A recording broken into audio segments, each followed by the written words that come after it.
not given to him. You can allude to that, and you can say, well, when he took the test, he earned a 49, and then you kind of just have that embedded. But I wouldn't say, I didn't give it to him. Here.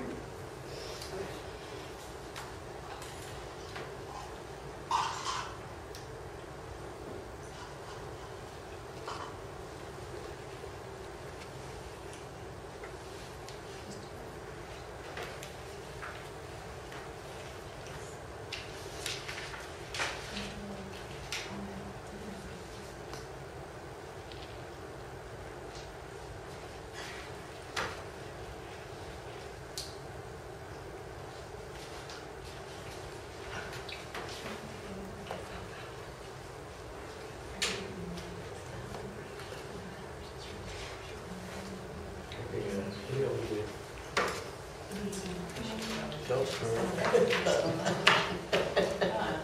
think the purpose is that the teacher's trying to like make it aware that like he's not doing his work and like I feel like the way she said it was only a little bit like the parents all maybe like the parent could have been more involved, but it was kind of very like I saw this, but yeah, it's like you need to get it together and get this in and like it felt very blatant, but like trying to figure out.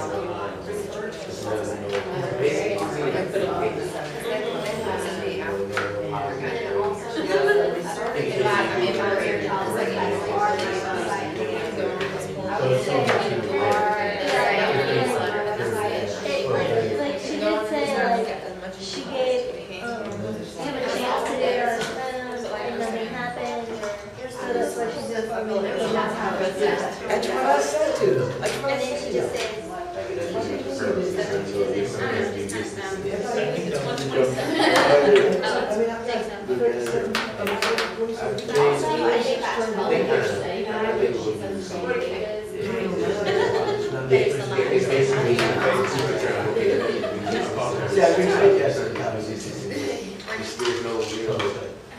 It's not like the teacher is saying, how can you just talk about what you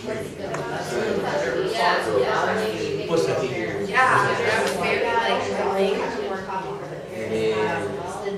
I don't know, you see that in line again, thank you for your help. I got you listening. You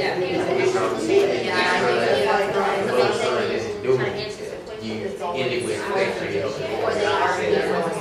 Thanks for that. Thanks kind of sarcastic.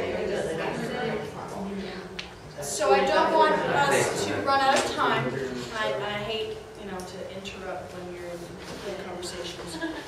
But one of the things, now we all don't have a copy of the same email. So if we have maybe time at the end, we can talk about specific emails. But anything that stood out to you of what a teacher did well, or a response that was given that you either will do when you get your first job, or that you won't do when you get your first job. I think for our email, I think the intent is good. It's just, did you have the Reading Rocks one? Yes. Yes. So this email is an email sent, it's like a newsletter that tells all of her students what's going on in that reading class. Now, you also notice that it's signed Teacher 1 and Teacher 2. So when you have an opportunity to co-teach, or there are two teachers in the classroom, everything that goes out to the parents should be on behalf of the two of you. Not to have, well, these are my kids on my roster, and these are your kids on your roster. So you can work it out where you are united front and you have a co-teacher. Okay, so what about it that was good? Well, I liked it, but there's just a lot. There's just a lot in there, and I think for some of it, they could have just referred to, please visit our classroom website, and then a lot of that stuff, a lot that was in the letter could be posted on that website instead of, because reading it, like she said, she got lost. I was done after the first paragraph. Because like my daughter, that's what we were saying. Like she said, her daughter, they send this something like that. Yeah, I get one of these just like this every week, and it's good, but it's just So like, how will be received by a parent who just wants to know what's going on, or what do I need to do, what do I need to know about? So that's concise. So saying the same thing, but maybe in a shorter format, or brevity is key. It's what you said at the beginning of the year, and to have the question refer to the letter I said at the beginning of the year versus. and post that. Or where I can find it, Yes. lost it, that sort of thing. Yeah, okay. Okay, so I would like to talk about the time where I messed up very early on with a professional relationship. As I said, I was the president of CMLA. I graduated summa cum laude, and it came to my spring semester senior year, and I didn't have a job.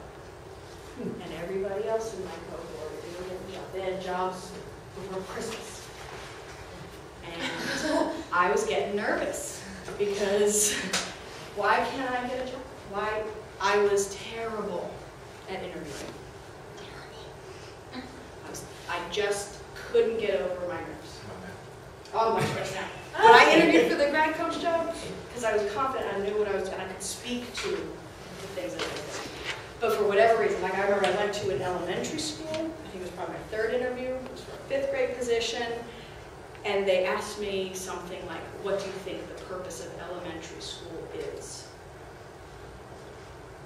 To get you ready for middle school. Like, because that's all right, like I had the background of middle school, middle grade education, like, I'm just gonna get them ready, so, you know, for middle. Anyway, so it was good. So I got a job offer. I went to an interview, and the principal offered me a job right there. It was the best interview I had had. And I had actually interviewed at a school. I interviewed at River Trail, where I am now. I interviewed there a couple weeks before, and I was told, you know, thank you for your interest, but River Trail Middle School has picked someone else.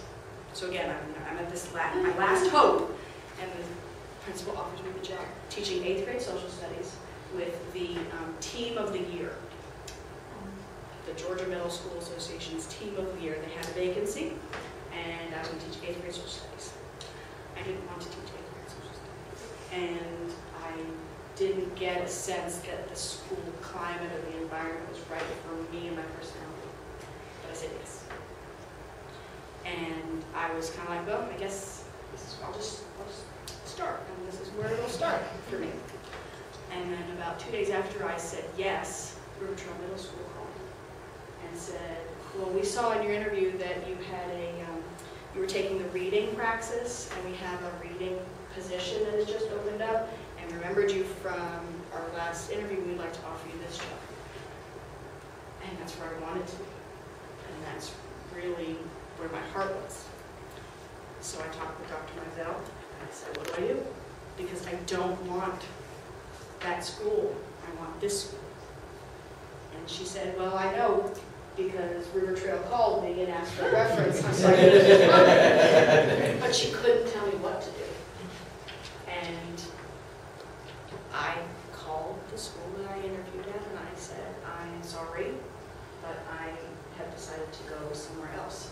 And now that I know what that does to a school when you have someone that you've picked and you've matched personalities and you have planned for this person to come, for them to say, I'm not coming, that is not a good way to build a relationship. And it scared me. I mean, I'm glad that I started the school I started at. It's brought me great things, but that's just a regret that I have. So you'll make mistakes. But in my heart, that's where I knew I needed to be. So it's not going to be perfect, and you'll mess up. But that's just my personal example of this wasn't a good way to start building those relationships, because that school was in the same county. And, you know. Everybody knows, right? Everybody knows everybody. Everybody knows everybody. I think the principal has since left at that school. So, but yeah, so just, while I can say I've done all these great things and it's so great and building relationships is so much fun, you know, it's not as easy, and it can have some hiccups. So that brings me to, we're kind of done here. I think we are almost out of time. We're just to be, but I am here to answer any questions. When would you suggest we start applying for jobs? This semester, right now, or later on in the semester, like Thanksgiving time, or early next semester? There's nothing wrong with reaching out to a school that you're interested in or a county that you're interested in, and getting some information about the process, because each county is different. So you might want to find out from the particular county, how do they do things? But from a school's staffing perspective, usually decisions of who we're going to hire and how many teachers we need for the next year, those decisions aren't made until March, April, May. So, but there's nothing wrong with emailing a principal saying, I have done some research into your county, I'm very interested in your school in particular because of this, this, and this. If you would keep me in mind, I will follow up with you in the next semester. And then they might, I mean, if that was sent to my principal, she has a file, and she just puts it into that file so that when it comes, now she also has a file of teachers that when they do come back, that she's, either for whatever. So, yeah, so there's nothing wrong with starting the communication now, but making sure you follow up when it's right, making sure you know what the procedures are, because if a principal can't, like in my county, a principal can't even look at a teacher's resume or interview them until after they've made it through the county's process. So if you know that in advance, you can say, I know that this, because I researched, and that's just going to make you stand out to say, well, she's following the rules, and she knows, what's expected of her to get into the position, but I know that she's interested, and that's why you need. And our jobs, I know jobs aren't posted this early, but do we go through, how do we go through the county website and contact them that way? Yeah, and usually say, on every county website, under the resources or careers, like why work here, there's usually a question, or there's some sort of link where you can get some information about either it'll be listed as these are the steps, or it'll give you some. Okay.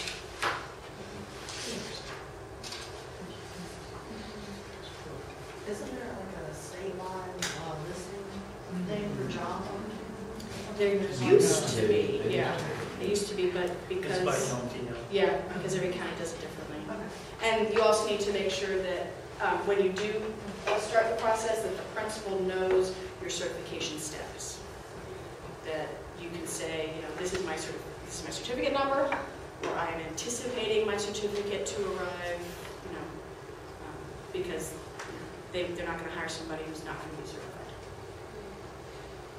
And one of the things that I did that was really helpful, especially at this time in your career, if you can get extra certifications through taking whatever GACE test you can, because when I took it was the praxis.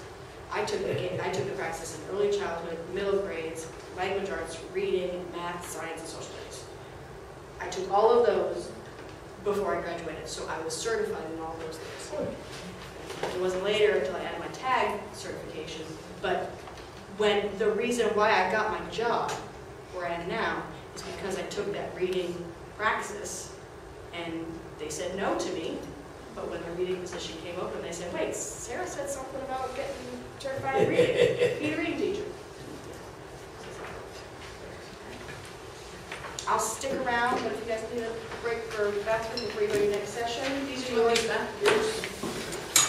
Thank you for coming.